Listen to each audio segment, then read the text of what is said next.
Comprender a Cristo con María. El Santo Rosario es una contemplación de la vida de Cristo. Leemos el Evangelio de la mano con María, la Madre de Jesús, que nos conduce en el misterio de su Hijo, poniendo nuestras pisadas en sus huellas para seguir el camino que nos lleva a nuestro Padre del Cielo. Recorrer con María las escenas del Rosario es como ir a la escuela de María para leer a Cristo, para penetrar sus secretos, para entender su mensaje. La contemplación de María es ante todo un recordar. Debemos entender esta palabra en el sentido bíblico de la memoria, que actualiza las obras realizadas por Dios en la historia de la salvación. La Biblia es narración de acontecimientos salvadores que tienen su plenitud en Cristo. Estos acontecimientos no son solamente un ayer, son también el hoy de la salvación. Lo que Dios ha llevado a cabo hace siglos no concierne solamente a los testigos directos de los acontecimientos. Hacer memoria de ellos en actitud de fe y amor significa abrirse a la gracia que Cristo nos ha alcanzado con su vida, muerte y resurrección. Cristo es el Maestro por excelencia. Él es el revelador y Él mismo es la revelación. No se trata solo de comprender las cosas que Él ha enseñado, sino de comprenderle a Él. Nadie mejor que su madre conoce a Cristo. Nadie mejor que ella puede llevarnos a un conocimiento profundo de su misterio. El primero de los signos llevado a cabo por Jesús, la transformación del agua en vino en las bodas de Caná, nos muestra a María como maestra, cuando exhorta a los que sirven: hagan lo que Él les diga. Ya podemos imaginar que ha hecho lo mismo con los discípulos después de la ascensión de Jesús, cuando se quedó con ellos esperando el Espíritu Santo y los confortó en la primera misión. Mi amado, el elegido. El Evangelio según Mateo y Lucas nos dice: nadie conoce al Hijo sino el Padre. Nadie conoce quién es el Hijo sino el Padre. En el Evangelio según Marcos leemos: en aquellos días vino Jesús desde Nazaret de Galilea y fue bautizado por Juan en el Jordán. En el instante en que salía del agua, vio los cielos abiertos y el Espíritu como paloma que descendía sobre él. Y una voz se hizo oír de los cielos: tú eres mi Hijo, el amado, en quien tengo mis complacencias. Según el texto de Mateo, la voz que viene del cielo dirige sus palabras no a Jesús directamente, sino a aquellos que se hallaban presentes durante su bautismo en el Jordán. Este es mi Hijo amado. Así pues, somos testigos de una revelación de la Santísima Trinidad. Es la voz del Padre que presenta a su propio Hijo a la gente que había acudido al Jordán para escuchar a Juan Bautista. Juan había declarado que existía una distancia abismal e insalvable entre él y Jesús. No soy digno de llevarle las sandalias. Pero el Hijo de Dios vino precisamente para salvar esta distancia entre el hombre y Dios. Si Jesús está del lado de Dios, también está del lado del hombre y reúne lo que estaba dividido. Por eso le respondió a Juan: déjame ahora, pues conviene que así cumplamos toda justicia. El Mesías pide ser bautizado para que se cumpla toda justicia, para que se realice el proyecto del Padre que pasa por el camino de la obediencia filial y de la solidaridad con el hombre frágil y pecador. Es el camino de la humildad y de la plena cercanía de Dios a sus hijos. El profeta Isaías había proclamado también la justicia del siervo de Dios que lleva a cabo su misión en el mundo. No vociferará ni alzará el tono y no hará oír en la calle su voz. No partirá la caña quebrada y no ahogará la mecha que está por apagarse. Es lo que Jesús nos enseña con su humildad y mansedumbre. Es la actitud de sencillez, respeto, moderación y ocultamiento que se requiere hoy de los discípulos de Jesús. No es un buen discípulo el que alardea de ello. El buen discípulo es humilde, el manso que hace el bien sin ser visto. En la acción misionera, la comunidad cristiana está llamada a salir al encuentro de los demás, siempre proponiendo y no imponiendo, dando testimonio, compartiendo la vida concreta de la gente. El testimonio de la voz que viene del cielo tiene lugar al comienzo de la misión de Jesús de Nazaret. Se repetirá en el momento que precede a su muerte y resurrección. Es el momento de la transfiguración. A pesar de la semejanza entre los dos acontecimientos, hay una clara diferencia entre ellos. Durante el bautismo en el Jordán, Jesús es proclamado Hijo de Dios ante todo el pueblo.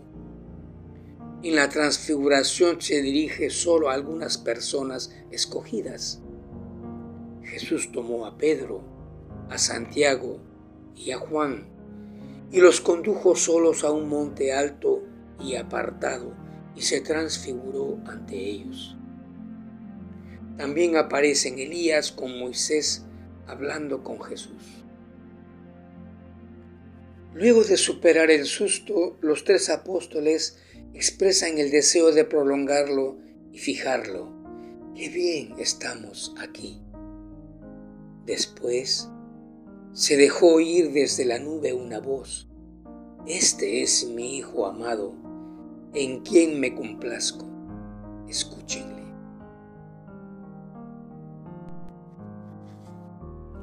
Escuchar solo a Jesús. La montaña en la Biblia representa el lugar de la cercanía con Dios y del encuentro íntimo con Él.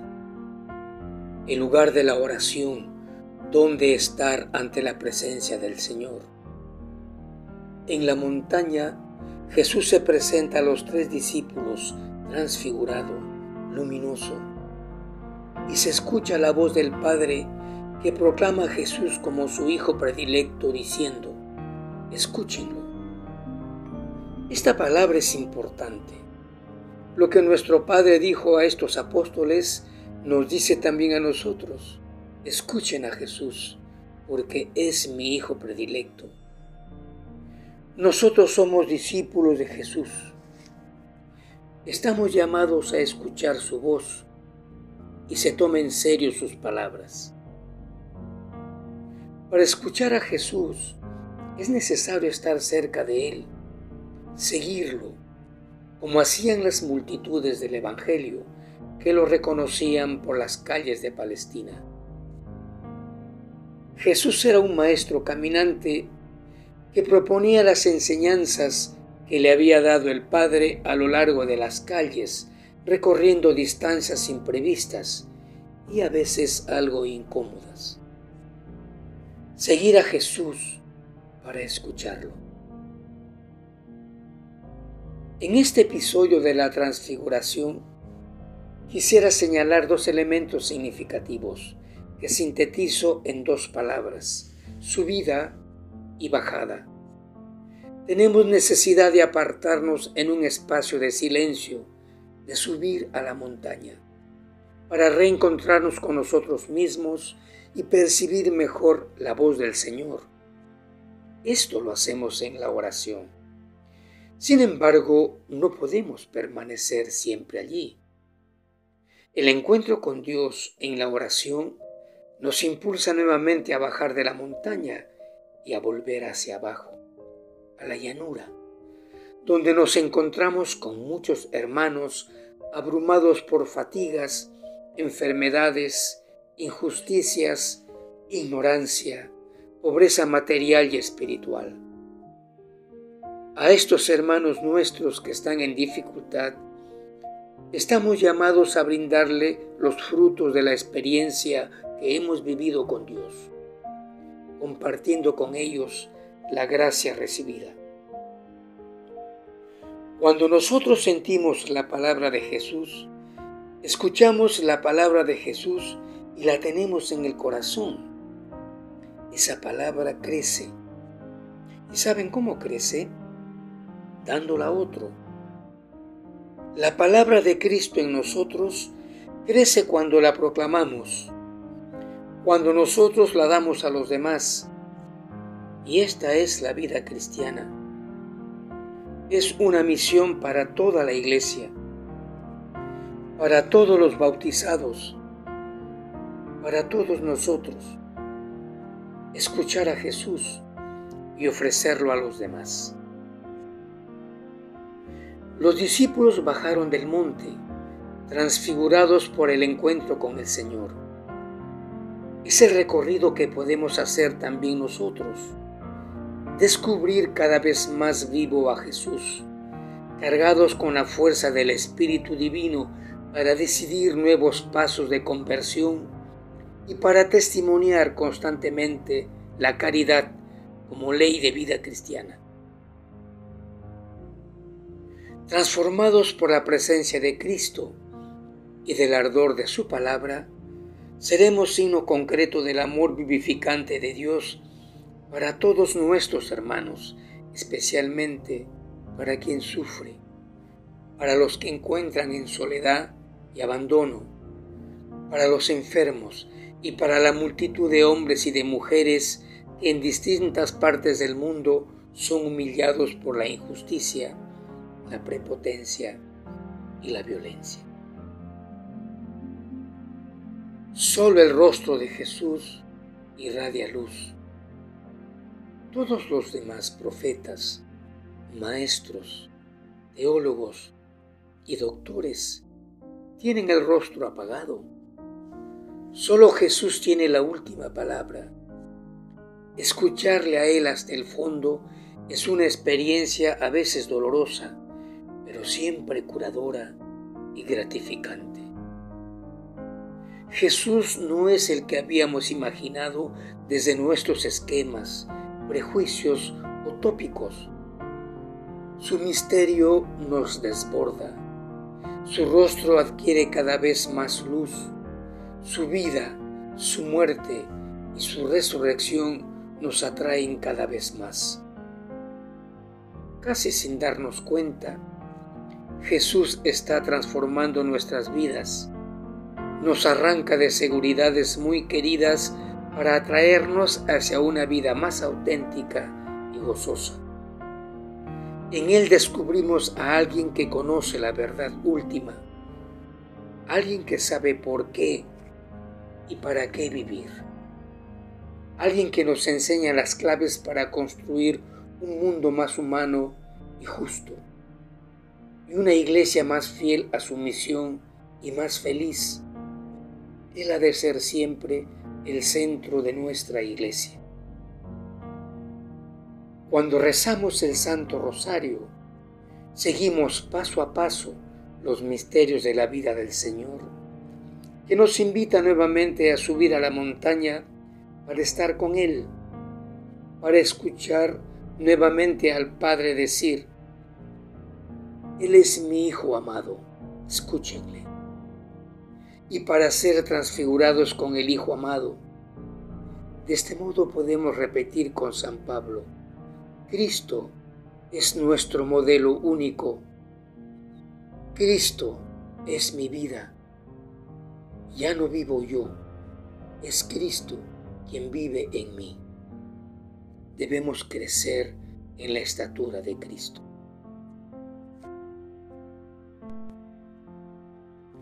Hagan lo que Él les diga. Miremos a María, la Virgen de la Escucha, siempre preparada para acoger y custodiar en el corazón cada palabra de su Hijo. Quiera nuestra Madre y Madre de Dios ayudarnos a entrar en sintonía con la palabra de Dios para que Cristo se convierta en luz y guía de toda nuestra vida. En los misterios del Rosario, en Caná de Galilea, contemplamos nuevamente a María, la Madre de Jesús, que nos conduce a su Hijo y nos dice también: hagan lo que Él les diga, para que la fiesta de Dios no termine, porque a Él le gusta danzar con gritos de júbilo en medio de su pueblo pobre. Dios nos sorprende siempre, rompe nuestros esquemas, pone en crisis nuestros proyectos y nos dice: confía, no tengas miedo, déjate sorprender, sal de ti mismo y sígueme. ¿Me dejo sorprender por Dios como hizo María?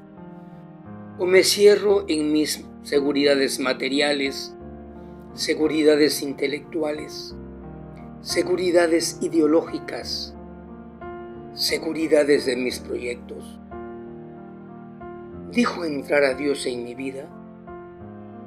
¿Cuál es mi respuesta? María ha dicho su sí a Dios. Un sí que ha cambiado su humilde existencia de Nazaret. Pero no ha sido el único.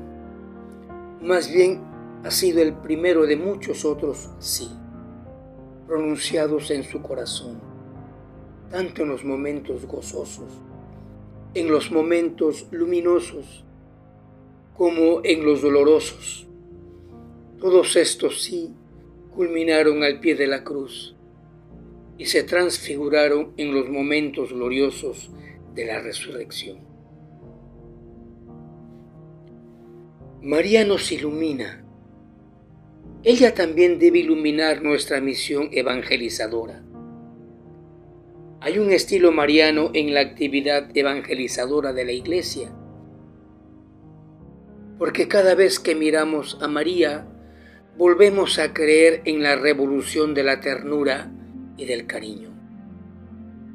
En ella vemos que la humildad y la ternura no son virtudes de los débiles, sino de los fuertes, que no necesitan maltratar a otros para sentirse importantes.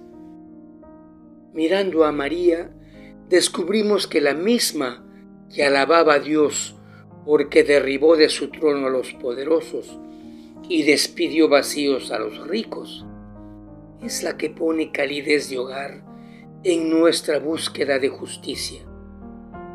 Es también la que conserva todas las cosas meditándolas en su corazón.